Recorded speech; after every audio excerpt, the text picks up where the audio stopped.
Deciding on the material properties and other parameters as part of problem formulation. Just some general comments. This video is part of a course on food physics, of which this series belongs to the modeling section. This is the sixth one here, sixth one in a series of 7 videos. It says 5 because we also have an introductory video and we have a summary video. So this one we're going to talk about just some general comments on material properties and other parameters needed in a modeling project as dictated by the governing equations and boundary conditions that we already chose and were discussed in previous videos.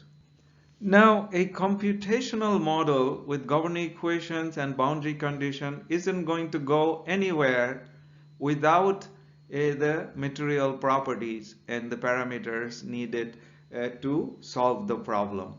However, this video is not intended to discuss all the actual properties, which would be very long, and also that's not the goal here. The discussions of various material properties are elsewhere, in separate videos as part of our theory section. After the material properties, we would also have a short discussion on other parameters. Again, as you watch this, when suggested, you can stop the video and apply the discussion or the principles that we present to your own model before moving on to the next step. Just a quick intro of what we mean by material properties. So if I am doing transport process modeling, let's say I'm doing fluid flow modeling, then I would need rheological properties like viscosity or M and N parameters for non-Newtonian fluid. If I'm doing heat transfer modeling, then I need thermal properties like thermal conductivity, density, specific heat. If I'm doing radiative heat transfer modeling, then I need reflectivity, emissivity. If I'm doing mass transfer modeling, then I need diffusivity. I'm going to need water activity or other interface equilibrium relations. Then reaction rate constants would often be needed in a mass transfer situation when a species is being produced or consumed and so on. Okay, then for dielectric properties like dielectric constant or dielectric loss, those are needed if I'm doing electromagnetic modeling. If I'm doing solid mechanics modeling, then I need mechanical properties like Young's modulus and viscoelastic properties. So couple important points to make of all of these properties is it's not very easy to get for at least two main reasons. One is foods are so numerous. The other is foods are changing as they're being processed. So all of these properties would be changing as they're being processed. So these make it material properties as one of the most troubling steps in doing a complex model that is mechanistic. So each property in there is not just to fit the data, but it actually represents physical process. That it becomes difficult to do this, but we have some workarounds. Detailed properties data as a function of temperature, composition for different foods are simply not available. It is not a question of just looking at the right place. It simply is not available. So how do we get started? So good news is in the literature there's some properties that you'll find that is probably close, at least close to the material that you need. In some cases it will be much closer or exactly the material that you need. But these individual research papers in Web of Science or Google search is the best you know place to look for uh, initially. So there are also databases and some specialized properties handbooks, and those are also the places to look for as we are getting started. Um, Next is we can estimate based on composition and other parameters. I will discuss little more on the estimation process in the next slide. Of course, we can measure, but measuring these properties is often not a simple task at all. It's not just time, but also resources. Uh, it can often become a research project by itself to measure certain properties under certain conditions. So it's being so time and resource intensive, it needs to be carefully thought of at this initial stage. It's quite possible, and then there are ways to find out uh, whether we need more accurate data than is available in the literature. And if we do need more accurate data than available, then of course we have to go and measure it. Now, we can also uh, talk about, or we can also think of predicting properties theoretically. Again, I'll talk about it a little more in the next slides.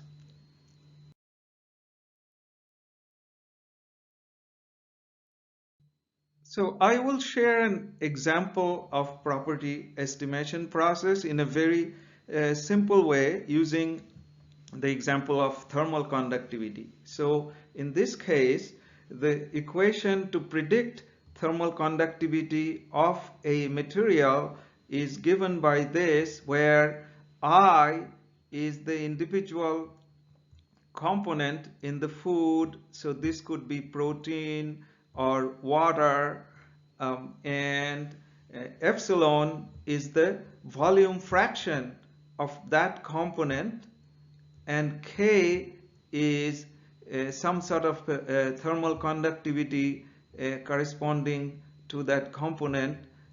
And I'm saying some sort of because in reality this work from Choi and Okos that is used the most in food literature, in that one these are not true thermal conductivities of proteins and so on, but it's some sort of a empirical data that eventually uh, does the curve fitting well. So part of it is empirical, but the overall equation is theoretical, and so we can call this as semi-empirical approach of predicting.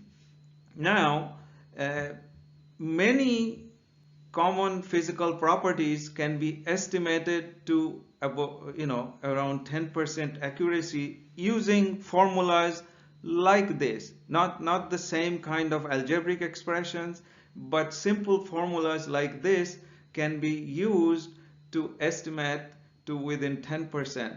And that is good enough to get started. For a list of such formulas, see this particular paper where we just kind of put them together. We didn't come up with the equations, but we collected from the literature for modeling purposes. So you can look at this one place that has a whole bunch of such formulas for different properties.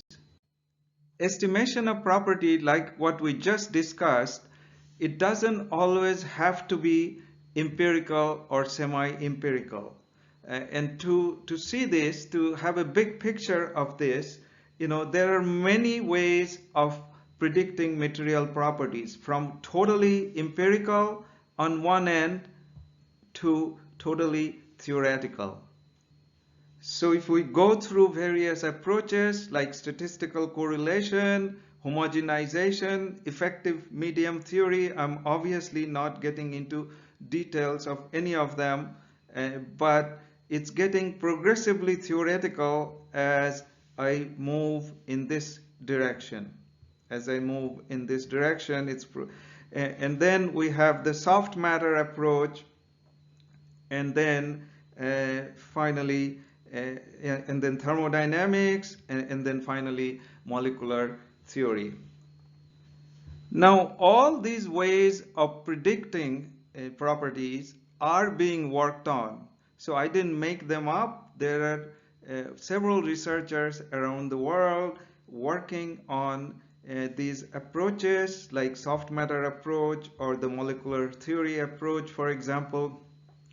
It's being worked on, but it is fair to say that going this approach, trying to predict a property, is a research project by itself, and it is not the most viable way to get properties in a modeling project, generally speaking. Now, the one that I just showed for thermal conductivity, if we try to put that in this scale between empirical and theoretical, it's somewhere here. And so it's not completely empirical. It has some theoretical components, so it's somewhere here. Actually, that one is probably closer to statistical correlation, but it has some parts of the effective medium theory. So the point is, again, that predicting from scratch is often not a very viable option for for getting properties to get started on a modeling project. Earlier in this series of videos on problem formulation, we discussed how natural variability in data can contribute to uncertainty in the model. Now, just like natural variability in the data, if we are estimating properties data, then there can be uncertainty, and that is somewhat equivalent for this purpose to variability in the data. So these kinds of variability in the data would lead to uncertainty in the model. So of course we need accurate data. Accuracy of data needed depends on the specific application, because sensitivity of a process to input data, to a particular input data, varies with the process. We need to consider, for example, is temperature variation important? So here I have a little data from a paper on microwave thawing or microwave heating of a frozen pie, and what you are seeing is dielectric constant and dielectric loss as a function of temperature. So notice in the phase change region we have a huge change in property, but later on in this range of temperature we don't have as much of a variation in property. So if we are not including the phase change in our model, it is less sensitive to variation of data, in this case dielectric properties data, with temperature. So we have to make these judgments by looking at the data. And why is it important to consider these? Because these temperature or composition dependent data are even harder to find. Now, how do we answer whether this temperature variation is important in a particular situation? Now, as I said, that the effect of this depends on the particular situation, particular heating condition, for example. So one way we can decide whether temperature variation is an important one to include is again use the model itself. So we can run the model with constant properties and we can run the model with temperature varying properties to see how much of a difference inclusion of temperature variation can make.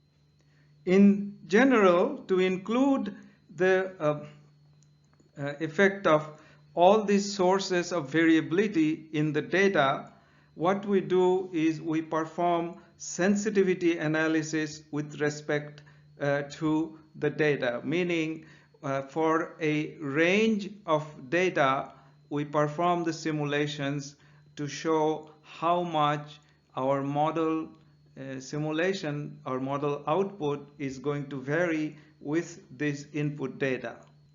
So the right way to report these effects of variability in input data is to show the uncertainty in the model simulation.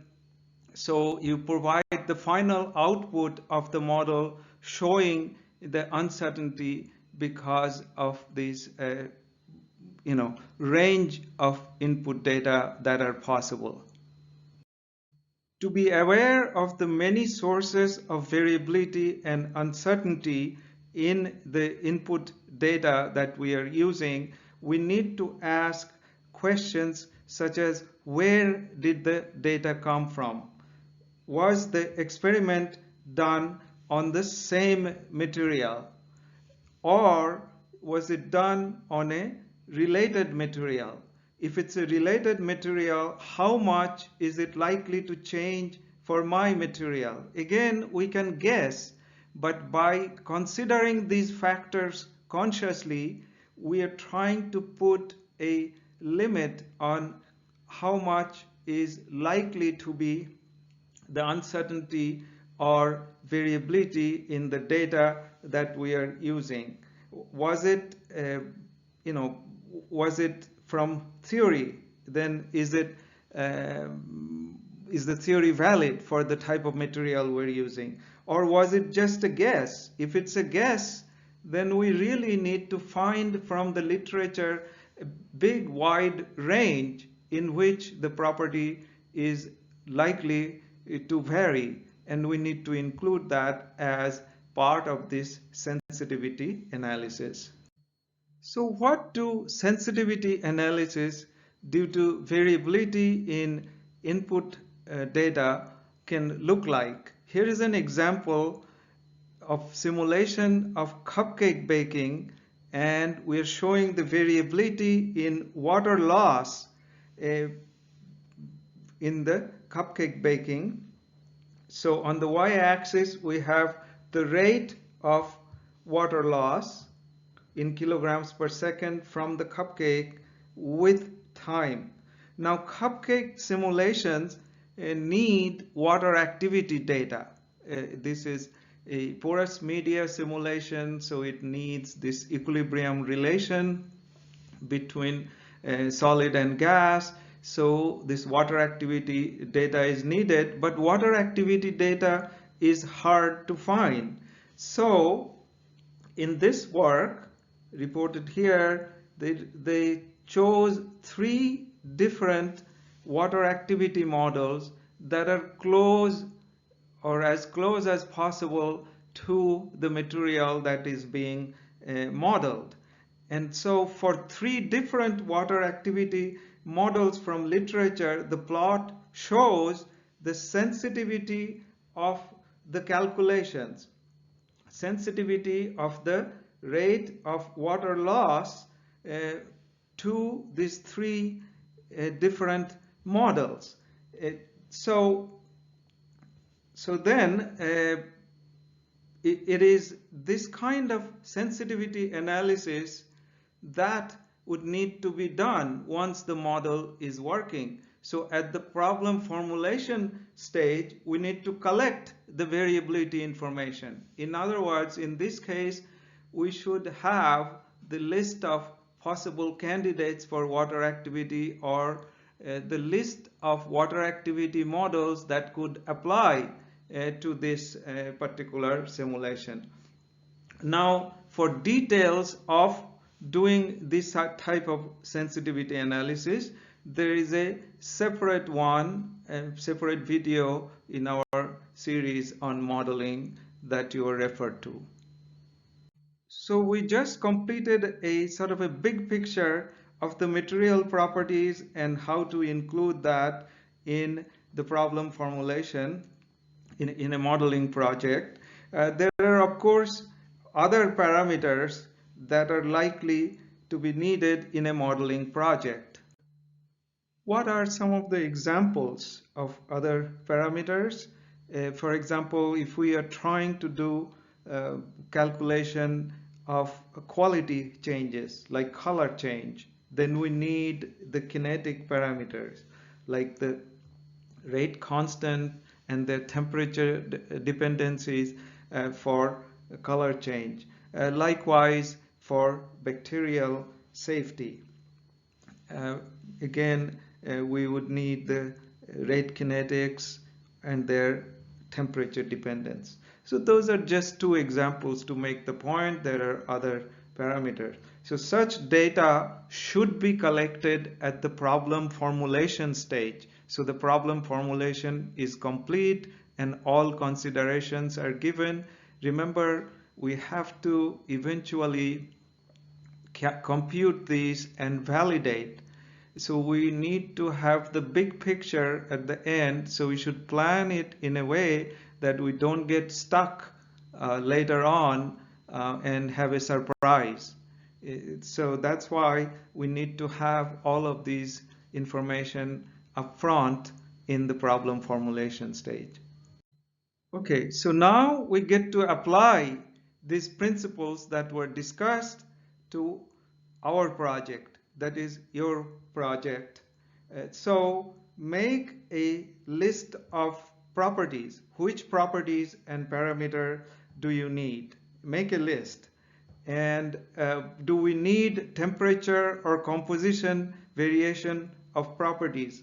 And if we need those, usually they're not available, and so we'd have to estimate. How are we going to estimate those? How do we get data to start the modeling process? Not everything is there, so we need to have at least data for similar material, similar situations to get started. And so for that, you have to consider the literature, estimation, measurement, everything. Okay, and then finally, how much variability or uncertainty is in the data? It is best to try to include this uncertainty either as a percentage that will be used in the sensitivity analysis or a range of data for which you would be performing sensitivity analysis. So again, try to get quick estimates of the properties to get started in the modeling process, and make a note of all the sources of variabilities and uncertainties. So with this, we pretty much conclude the problem formulation stage.